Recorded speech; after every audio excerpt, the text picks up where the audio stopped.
Hello. ഒരു ഞായറാഴ്ച ദിവസം വെറുതെ വീട്ടിലിരുന്നപ്പോൾ എൻ്റെ ഏട്ടൻ എന്നോട് ചോദിച്ചു, കുഞ്ഞു പാവ് ബജ്ജി കഴിക്കാൻ തോന്നണോ എന്ന് പറഞ്ഞു.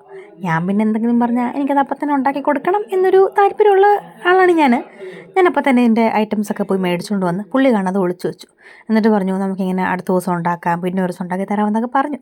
പിന്നെ ആ മോഹം ഇരിക്കുന്ന കണ്ടപ്പം പിന്നെ ഞാൻ തന്നെ സാധനങ്ങളൊക്കെ വാങ്ങിച്ച്, പിന്നെ കിട്ടാതെ 1-2 സാധനങ്ങൾ പുള്ളിനെ കൊണ്ട് തന്നെ വാങ്ങിപ്പിച്ച് ഞാൻ അങ്ങനെ പണി തുടങ്ങി. എനിക്കിങ്ങനെ എന്തെങ്കിലും സാധനം പുതുതായിട്ട് ഉണ്ടാക്കാനും അത് ഇങ്ങനെ ഉണ്ടാക്കി നമ്മുടെ പിള്ളേർക്കൊക്കെ കൊടുത്ത് എല്ലാവർക്കും കൊടുത്ത് അവരതിനെപ്പറ്റി ഒരു അഭിപ്രായം പറഞ്ഞു കേൾക്കാനൊക്കെ എനിക്ക് ഭയങ്കര ഇഷ്ടമാണ്. പിന്നെ ഇതിൻ്റെ റെസിപ്പി എനിക്കറിയത്തില്ലായിരുന്നു. ഞാൻ പിന്നെ യൂട്യൂബിലൊക്കെ നോക്കി എനിക്കിഷ്ടപ്പെട്ട റെസിപ്പി കണ്ടുപിടിച്ചു. പിന്നെ അതിൻ്റെ കൂടെ എൻ്റെ കുറച്ച് പൊടിക്കൈകളും കൂടെയൊക്കെ ചേർത്ത് സംഭവം റെഡിയാക്കി എടുത്തു. എന്നിട്ട് ഞാൻ പുള്ളിക്ക് കഴിക്കാൻ കൊടുത്തേ.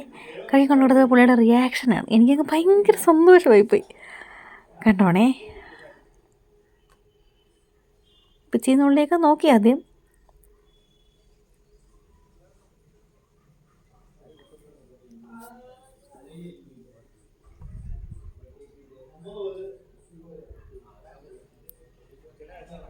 കഴിക്കേ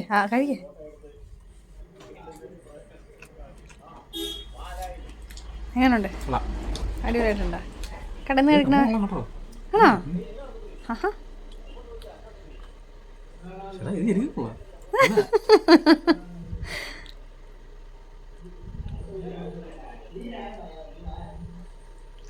പുള്ളിക്ക് എങ്ങനെയുള്ളത് ഭയങ്കരമായിട്ട് ഇഷ്ടപ്പെട്ടു. അത്ര സന്തോഷമായിട്ട് അവിടെ നിന്ന് കഴിക്കുന്നത്. ഞാനിങ്ങനെ മൊത്തം ഞാനും കൂടി കഴിക്കാൻ. പിന്നെ വൈകിട്ട് ഫ്രണ്ട്സ് എല്ലാവരും വന്നേ. ഇതെല്ലാം അബിക്കുട്ടൻ്റെയും എൻ്റെയും പിള്ളേരാണ്. അവരെല്ലാ ദിവസം വരും. ഇങ്ങനെ ചീട്ടുകളിയും വർത്തമാനമൊക്കെ പറഞ്ഞ് ഇങ്ങനെ കുറച്ച് നേരം ഇരിക്കും. അവർക്കെല്ലാവർക്കും ഞാനത് കഴിക്കാൻ കൊടുത്തു. അവർക്കെല്ലാവർക്കും ഭയങ്കരമായിട്ട് ഇഷ്ടപ്പെട്ടു. ആ കൂടെ പിന്നെ എൻ്റെ അബിക്കുട്ടൻ ആ കൂടെ ഇരുന്ന് കഴിച്ചു. പിന്നെ എല്ലാവർക്കും കൊടുത്തു. എല്ലാവരെയൊക്കെ സന്തോഷമായിട്ട് കഴിച്ചു. നല്ല അഭിപ്രായങ്ങളൊക്കെ പറഞ്ഞു. അപ്പോൾ എനിക്ക് സന്തോഷമായി, എല്ലാവർക്കും സന്തോഷമായി. Very much happy.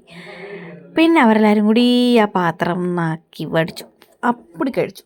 അവരങ്ങനെ മനസ്സ് നിറഞ്ഞ് കഴിക്കുന്ന കാണുമ്പോഴും നമ്മൾ കൊടുത്ത സാധനം മൊത്തം കഴിച്ച് നല്ലൊരു അഭിപ്രായമൊക്കെ പറയുമ്പോൾ നമുക്ക് പ്രത്യേക സന്തോഷമാണല്ലോ.